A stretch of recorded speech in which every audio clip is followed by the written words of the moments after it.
warahmatullahi wabarakatuh. Bertemu kembali dengan saya Silvi Irianti, calon guru penggerak Angkatan 9 di Kabupaten Cianjur. Pada kesempatan kali ini saya akan melaksanakan praobservasi yang akan dilaksanakan bersama rekan saya, Ibu Risma Wulandari. Beliau adalah guru kelas 1 di SDN Kabupaten. Selamat siang Bu Risma. Pada kali ini saya akan melaksanakan observasi sebelum adanya nanti observasi yang akan kita laksanakan. Sebelum itu saya akan mengajukan beberapa pertanyaan bagaimana tujuan pembelajaran yang akan Ibu laksanakan pada observasi nanti.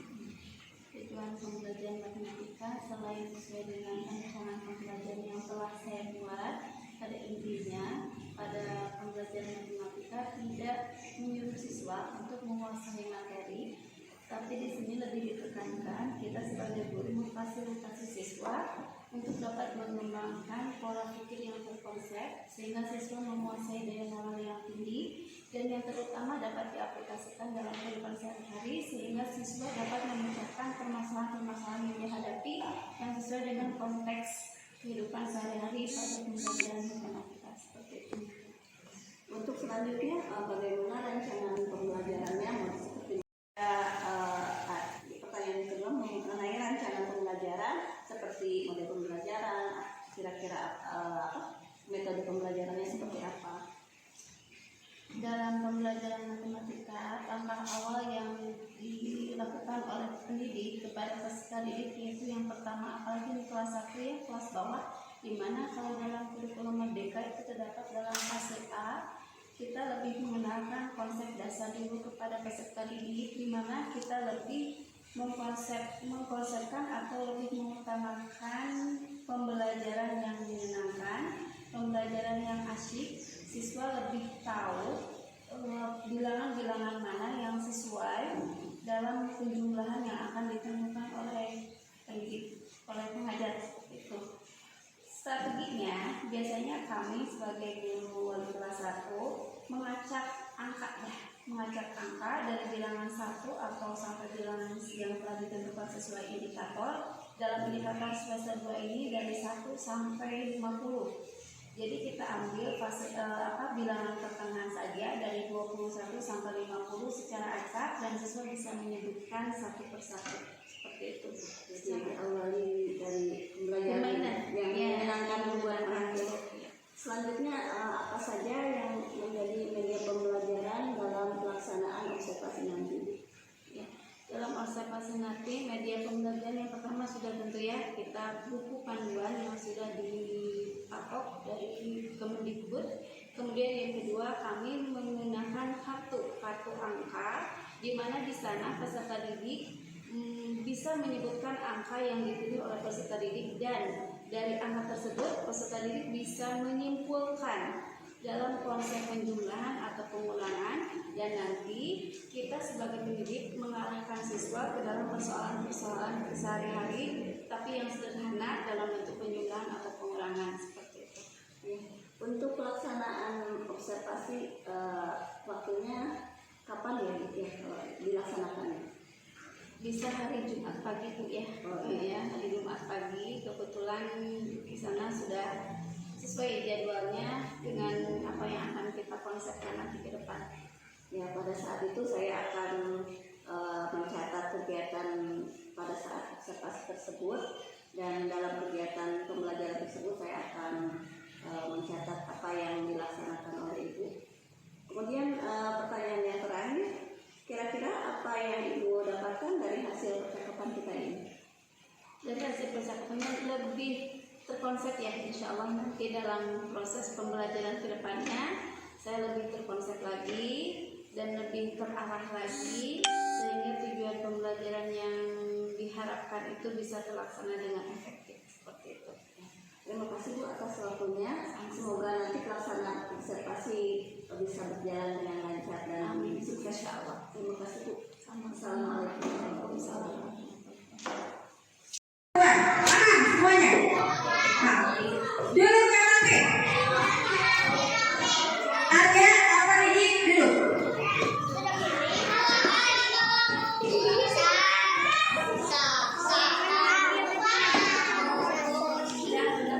Ditutup aja ya pintunya.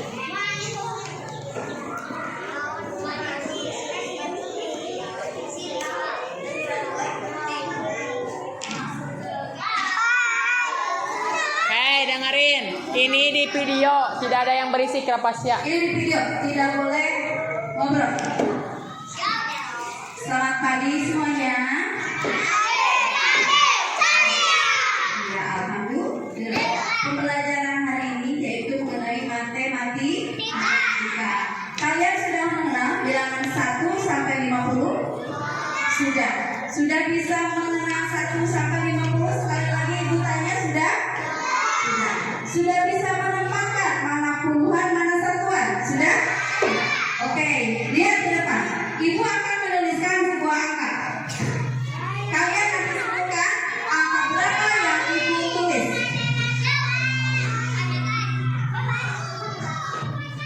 Ibu menuliskan angka 1 sampai 50 secara acak. Kalian sebutkan. Jawab bersama-sama.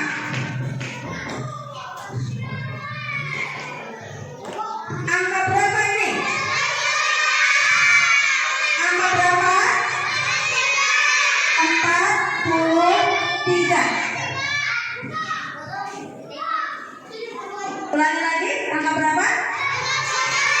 Oke, sudah benar. Ini bilangan 43. Kalau ada yang jawabnya 43, betul nggak? Enggak. Yang benar adalah 43. Begitulah cara menghitung yang benar bilangan puluhan. Dari 43 ini, mereka punya nilai tepat. Angka 4 nilainya puluhan atau satuan? Coba jawab, puluhan atau satuan? Bagus. Angka 3 memiliki nilai tepat berapa? Satuan. Oke, ibu mau cek ke depan ya. Di sini ibu pakai sama dengan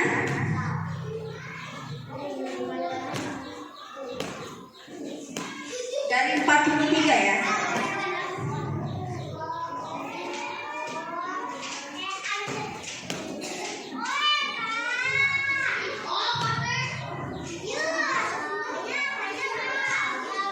Oke, ibu akan panggil satu orang yang duduknya rapi dari tadi awal pembelajaran. Ke depan, Hano, ke depan. Silakan isi. Dari 43, mana yang nilai tepatnya puluhan, mana yang nilainya satuan. Lambang puluhan itu tulis di sini dan lambang satuan tulis di sana. Naik.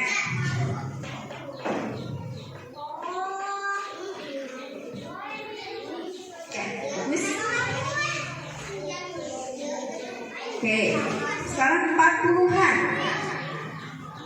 Lambangnya angka 4 sama apa?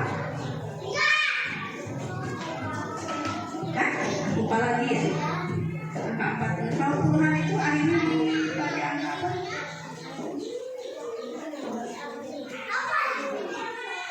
Tambah 3 satuan. Lambangnya apa? Ya. Ini satuan. Coba baca sama Hano. Bilangan berapa ini?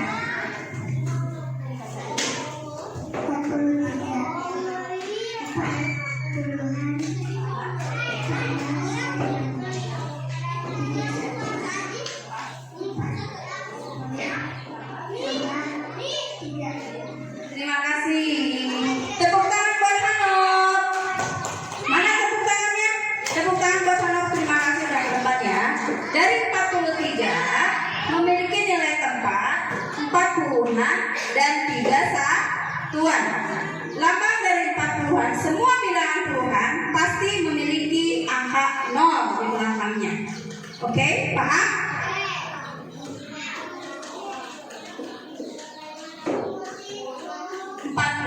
Ditambah 3. Satu orang lagi ke depan.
Nilai satuan 2 atau 5?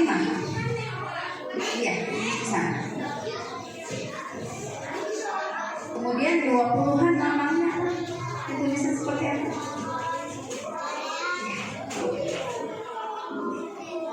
Apa? 5 satuan? Enggak. Oke, pinter. Terima kasih. Nah, Assalamualaikum warahmatullahi wabarakatuh. Selamat pagi Bu. Jadi saya sudah melihat Ibu melaksanakan observasi di kelas. Kira-kira pembelajaran yang sudah disampaikan sudah sesuai dengan apa yang Ibu rencanakan? Hampir 90% sudah ya. Kenapa saya mengatakan 90%? Karena ada beberapa hal kendala yang menjadi tolak ukur yang harus menjadi perbaikan saya dalam mengajar, khususnya pada mata pelajaran yang tadi disampaikan. Kira-kira kendala apa saja yang Ibu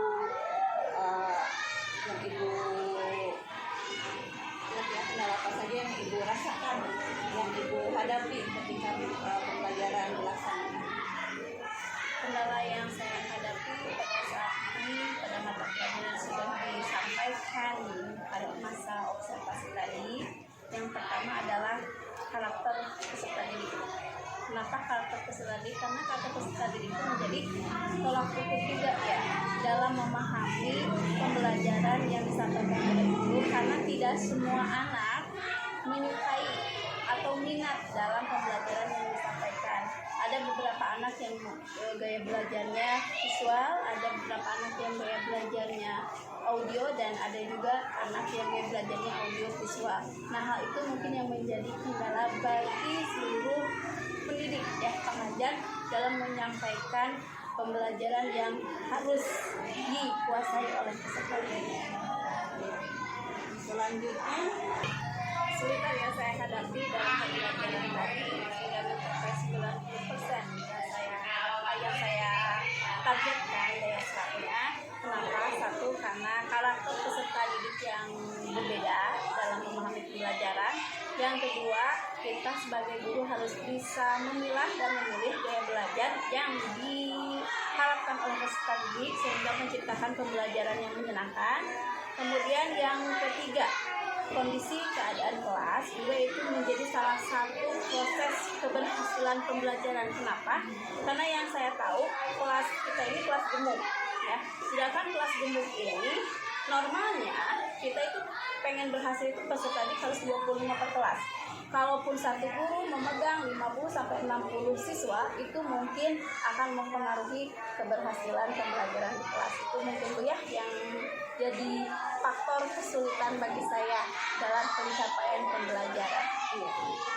kira-kira untuk mencapai tujuan pelajaran yang Ibu harapkan, bagaimana apa langkah-langkah yang Ibu laksanakan supaya pembelajaran bisa berjalan dengan lancar dan sukses? Langkah pertama kita mengadakan dulu ini ya, persepsi ya peserta didik itu sejauh mana. Contoh seperti tadi saya pengenalan angka yang nantinya akan dialurkan kepada proses penjumlahan, baik penjumlahan disusun pendek ataupun penjumlahan disusun panjang. Mungkin kalau anak peserta didik kelas 1 pada kesempatan ini, pada pembelajaran semester 2 ini sudah mencapai 1 sampai bilangan 50. Semester 1 sampai 20, semester 2 dari 1 sampai 50 anak alhamdulillah sudah memahami. Pertama itu teknik pengenalan angka. Yang kedua, kita memberikan teknik kepada peserta didik itu memahami bentuk angka, baik itu angka bernilai satuan ataupun puluhan. Karena yang kelas bawah, kelas 1 itu belum mencapai ratusan, baru mencapai satuan dan puluhan. Untuk penjumlahan yang alurnya panjang, tersusun panjang, anak harus bisa memilih dulu mana puluhan, mana satuan. Nah, mungkin teknik awal seperti itu kita menjabarkan ya nilai tempat dari bilangan-bilangan yang sudah anak ketahui. Nah, setelah dari situ baru kita maju ke proses menjalankan penjuduhan itu seperti apa, baik yang disusun panjang ataupun disusun pendek, dan terakhir kita bisa mengaplikasikan dalam proses sehari-hari dengan jalan memberikan soal cerita kepada anak seperti itu. Ada yang secara tanya jawab secara langsung, ataupun juga secara tes tertulis. Dalam langkah-langkah yang Ibu lakukan tentunya ada hambatan-hambatan ya. Kira-kira adakah solusi-solusi untuk menyelesaikan hambatan-hambatan tersebut yang langkah-langkah yang dilakukan? Pasti ada. Kenapa? Karena anak kelas 1 itu tidak semua anak lancar membaca ya. Contoh di kelas 1 dari 50 lebih siswa, setelah terjaring itu 8 orang masih terbata-bata dalam membacanya. Itu juga salah satu kendala dalam memahami soal yang diberikan oleh guru. Nah, langkahnya anak yang terbata-bata itu seperti apa? Kita sebagai guru memfasilitasi. Kebetulan saya bersama rekan saya Budela. Nah, Budela mengambil anak yang 8 orang itu dikelompokkan, ya, dikelompokkan kecil dengan bimbingan guru sambil belajar membaca, sambil memahami soal matematik dalam bentuk soal cerita. Karena soal cerita ini tingkat tinggi ya. Kenapa? Karena ini ngambilnya aplikasi kehidupan sehari-hari yang sering anak temukan. Itu. Kalau yang sudah bisa dengan sendirinya, saya bimbing secara terarah, secara individu anak peserta didik seperti itu. Rencana kedepannya kalau misalkan ada anak yang kesulitan, terus anak yang misalkan pelajaran ini sudah selesai misalkan, dia ingin pelajaran yang lebih menantang, bagaimana strategi Ibu ke depannya, apa yang akan Ibu lakukan ke depannya untuk bisa meningkatkan anak yang ingin belajar lebih lanjut, kemudian anak yang masih terlambat gitu dalam matematika. Pasti disesuaikan ya, karena sekarang kan kurikulumnya merdeka sesuai dengan fasenya. Sekarang fase A tidak membatasi anak ini harus sama, tidak ya. Kita sebagai guru harus bisa memberikan kelompok bahwa anak ini bisa mencapai bilangan sampai seperti ini dan mampu memecahkan soal cerita seperti ini. Nah, kita harus mengelompokkan, membuat beberapa kriteria bentuk soal. Ada yang sulit, ada yang sedang, ada yang mudah. Nah, itu dikelompokkan ke siswa-siswa di tiap kelas. Mungkin yang sedang sekian persen, yang mudah sekian persen, yang sulit sekian persen. Yang sulit mungkin diperuntukkan bagi anak yang memang sudah tingkat tinggi proses pemahamannya. Dari apa yang Ibu jelaskan tentang strategi selanjutnya, kemudian apa komitmen yang akan Ibu lakukan untuk menjalankan aksi-aksi Ibu?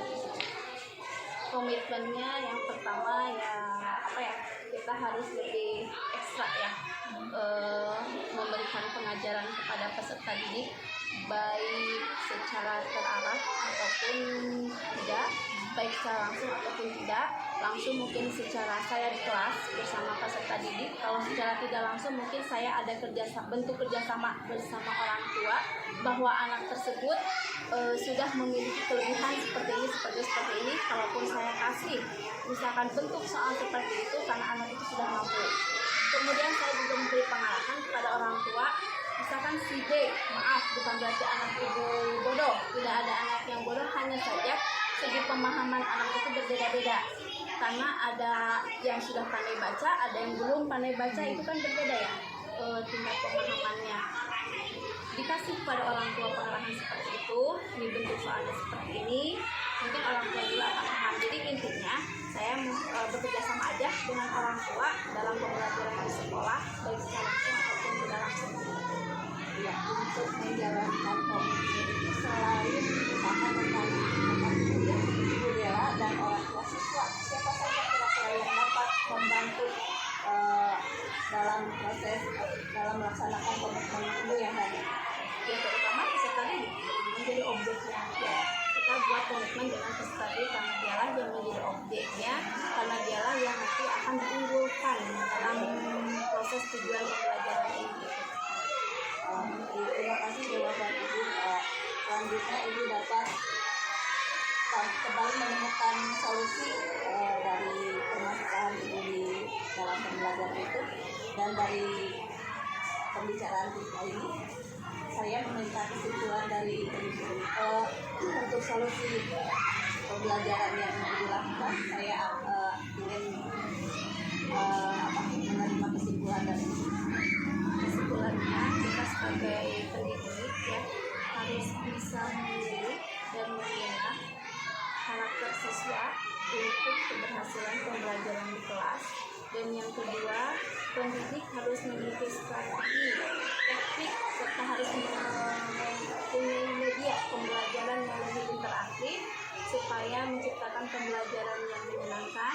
Yang ketiga, kita tidak bisa terlepas dari yang namanya hubungan bersama orang tua, karena orang tua menitipkan di sekolah tidak hanya serta-merta kita 100% yang akan mencetak anak berhasil, tapi orang tua juga ikut andil dalam keberhasilan di sekolah, sehingga ada bukti penghubung antara orang tua dengan siswa, perjalanan anak semester ini seperti apa, dan semester ke depan juga seperti apa. Orang tua harus tahu dengan cara kita sering bertatap muka dengan orang tua, dan kita juga mengadakan grup konsultasi tiap kelas dengan wali kelasnya masing-masing. Itu mungkin yang saya katakan selama ini. Dan yang keempat, memberikan motivasi yang tidak pernah terlepas kepada peserta didik, bahwa kita tidak ada anak yang bodoh, tidak ada anak yang tidak bisa. Semua anak bisa, semua anak pintar, semua anak punya potensi masing-masing yang harus diunggulkan. Jadi harus memberikan gambaran kepada anak bahwa kamu bisa. Tidak boleh kita memberikan menjudge bahwa kamu tidak bisa, kamu tidak akan pernah bisa. Itu akan menjadi penghalang bagi peserta didik. Ada 4 kesimpulan yang saya terima dari wawancara investasi ini. Kemudian terima kasih atas waktunya. Kemudian terima kasih hasil coaching kita hari ini dapat menambah wawasan saya mengenai pembelajaran di sekolah kita. Terima kasih. Assalamualaikum.